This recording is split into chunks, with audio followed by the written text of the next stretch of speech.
All right, so it's a 1968 F100 360 big block with the 3-speed manual. This is my grandpa's truck. It's sat out in the field since 2011. I went and picked it up last year, started working on it. It ran and drove, did have really bad misfires, bunch of other weird shit. I started digging into it. This is what I found. So I guess I got this side all taken apart for the most part.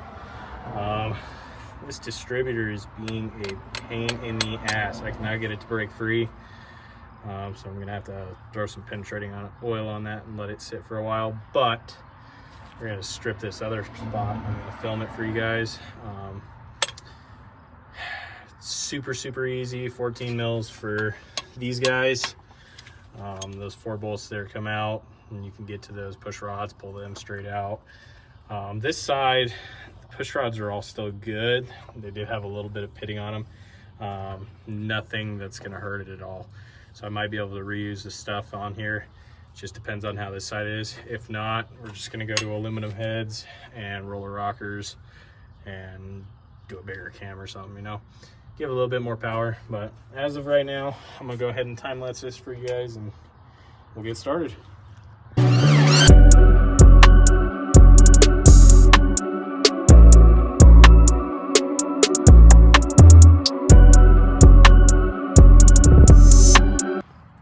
All right, so we got all that stuff taken out of the way there. This is what my push rods are looking like. The bottoms aren't too bad, but if this thing would focus on there a little bit better. Let's see. There we go. All right, so bottoms aren't too bad. These top sides are pretty bad. Most of that is actually just hardened oil, and it's just rust colored from that iron block. So I think these might be savable, but we'll probably replace them just to be safe. I do have the other set soaking in there. I'll post pictures of those guys and what they look like.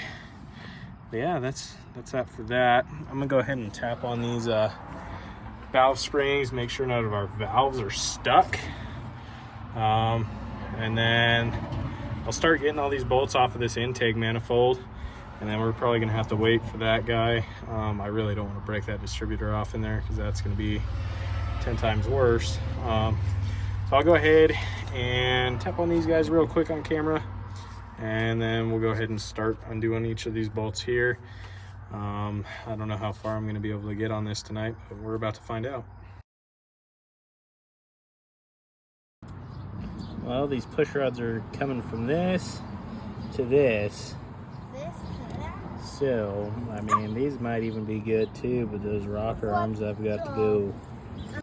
All right, so tapping on these guys, I'm just listening.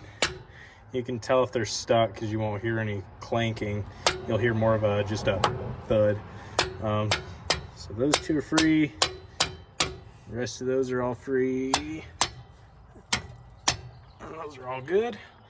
Now let's go check on this side. This one's a little bit harder to get to, but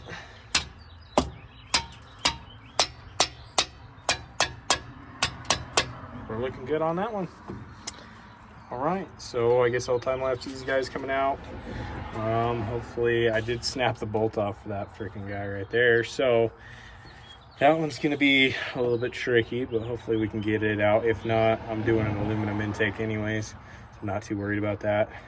Just kind of sucks if I did want to reuse it, you know? So I'll start getting these bolts out, and we'll get right back to you.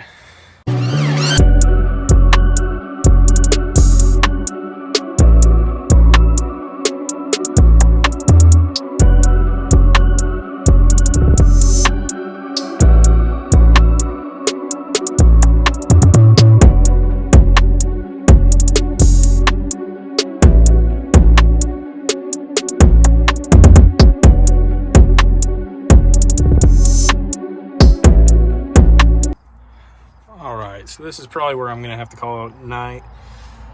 Starting to get, I know the camera doesn't do it justice, but it's starting to get definitely a little low light out. I did get most of these guys undone. There's a couple that I still got to get done. there on the back of the block, and then one right behind all this tubing and shit that I gotta undo. Hopefully here pretty quick I'll be able to get these guys out. Hopefully I can get that distributor out, and we'll get this intake manifold off of here in the next video. As of right now, I'm kind of doing this on the side. I got a full-time job. I do horizontal directional drilling, so kind of not a whole lot of time outside of this. So go ahead and leave a comment. Tell me what you think. I know it's the first video I've posted. It's nothing special. I don't think I'll ever be special, but at least I got one video up here and you guys can take a look at it. But let me know if you guys want me to do anything to this truck. Like I said, it is my grandpa's truck, so I do have some kind of sentimental stuff going on. When it comes to power output and all that shit, I'm not too worried about it. I could do aluminum heads, aluminum intake, a bigger cam, you know, 390 conversion, so through the 390 crank and rods in. I'm down for all that stuff.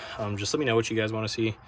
Yeah, other than that, I mean, the front end's taken off the truck because it was wrecked.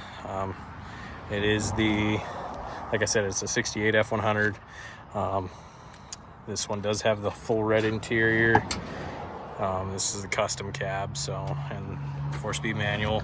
It's kind of a rare option, only because it's a custom cab with the red interior, and it's the single cab short box. So it's a super short wheelbase. Yeah, it's got a big block in it. Who doesn't love that shit? Yeah, go ahead and let me know if you guys want to see anything done to this thing, and we'll get it all set up. I guess while we're at it, I'll go ahead and introduce you guys to the other truck we got.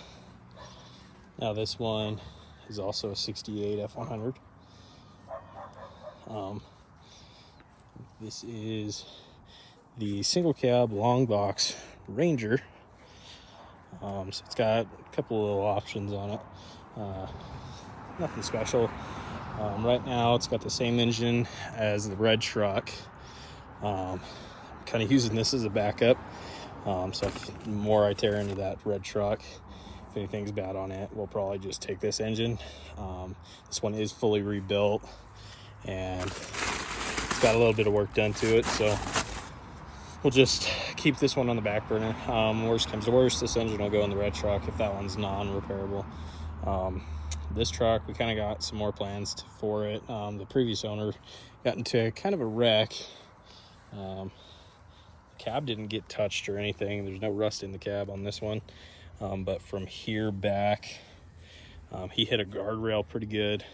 So this fender well is pretty tucked in. It's got rust in the bed and a whole big dent down the side right here. So the guardrail got the best of him there. Broken tail light, but previous owner, I don't know what happened there either, but previous owner was going to turn this into a rat rod truck. I kind of saved it because, you know, I don't want to see these trucks get torn apart, fucking thrown apart, you know. As for this truck, it does have a cracked frame in the front.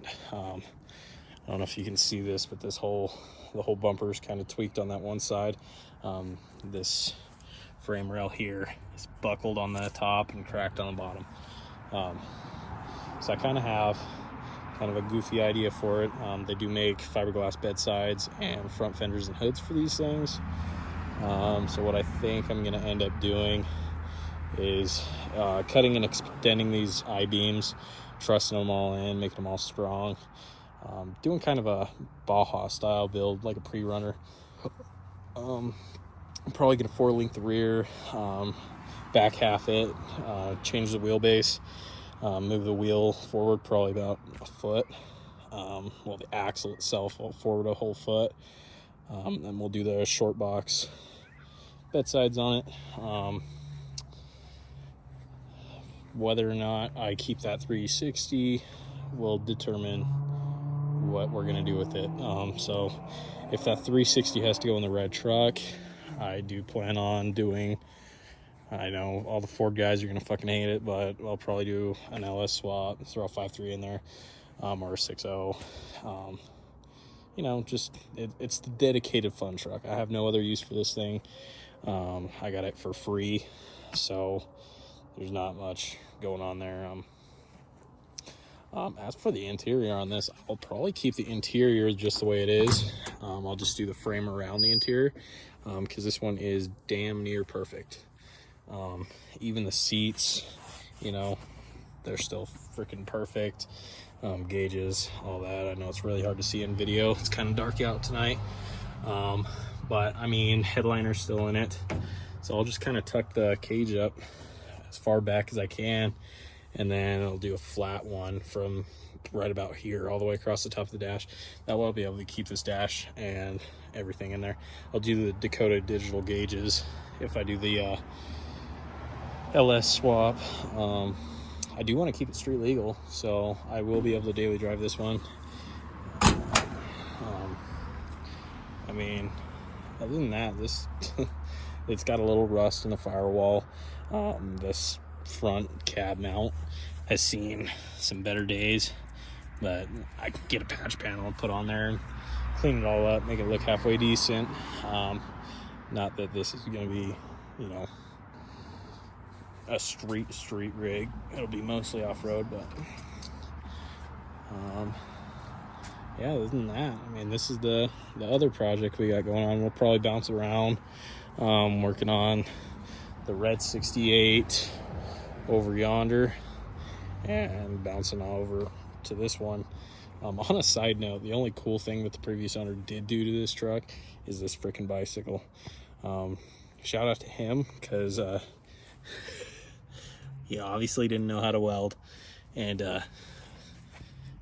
yeah, I've seen a lot better. But this is actually the hood, so he cut both sides off the hood, and then ran a strip of the side molding off of this bedside right down the center. It does support my 200-pound fat ass, so I will give him that. It does hold my weight pretty well. Yeah, I mean, I'll probably use some odds and ends off this truck, like this radiator. It'll probably go in that red truck, just because it is a brand new one. It's got the electric fan. This one is the automatic, so it is the C6 automatic, I believe. It is the column shift, so it is the C6 automatic with 360. I have no idea what rear end's in this one. I believe the Ford 9-inch is in the red truck, so I'd imagine it's the same, since it's the same here. Being a long wheelbase, I don't know if they changed anything. I don't know too much about these trucks, but let me know if you have any ideas for this. Like I said, full tube frame in the front, engine cradle and everything will be all tubed. Roll cages on the inside, and then back half, so our roll bars will come out somewhere around here and just sit from that cab corner, welded into the roll cage on the inside down. It'll be all trussed in to the frame. I probably will end up bobbing this frame off, just because those short box bedsides are only going to come out to about here, so this 8 to 10 inches is not going to be used at all. We'll probably do, you know, rear fuel cell, ditch the one on the inside, because that's where the cage is going to have to go for the harnesses. Probably going to do bucket seats, probably swap that seat into the red truck. But yeah, it'll probably have fuel cell right in the middle, and then probably either a dual or a single spare tire holder. We'll find out. But yeah, it's all gonna be just a lot of time and a lot of effort. If I do good on these videos, I mean, you guys can start, you know, let me do this stuff. As of right now, like I said, I do have a full-time job, so I don't get to do it all that often. I would absolutely love to do this all the time, but it's just not possible for me right now. All right, so let me know if you guys want to see anything done with this truck. It is the original paint, so I kind of dig that, but at the same time, if I'm doing the bed sides and the front fenders and hood and everything, it's all going to be a different color anyways. So I am down for like having you guys write your names on it for all my subscribers, or, you know, do a crazy rap on it or something. Do like Marlboro Man kind of style freaking rap on it. I'd be pretty much down for anything with this thing.